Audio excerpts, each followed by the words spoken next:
เซี่ยวทำหมันแล้วไปได้พ่อง ได้เงิน200เนอะได้มุ้ง2 หลังเนอะเพื่อนเนี่ย ทำหมันตามใจเมียเนาะไปได้ อย่าง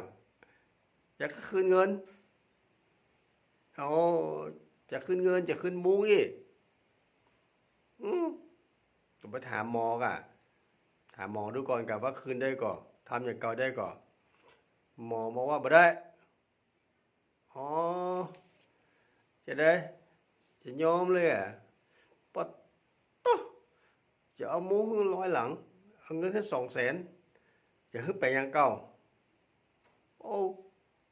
ลงทุนนักไปแก กันลงทุนครั้งแรกเนี่ยเงินหมอฮึด200เนาะมุ้ง2 หลังเนาะตอนนี้จะฮึดเงินหมอ200,000มุ้ง100 หลังจะฮึดไปยังเก่าโอ้โอ้บัดถามเลยเว้ยหมอไว้ใจว่ะ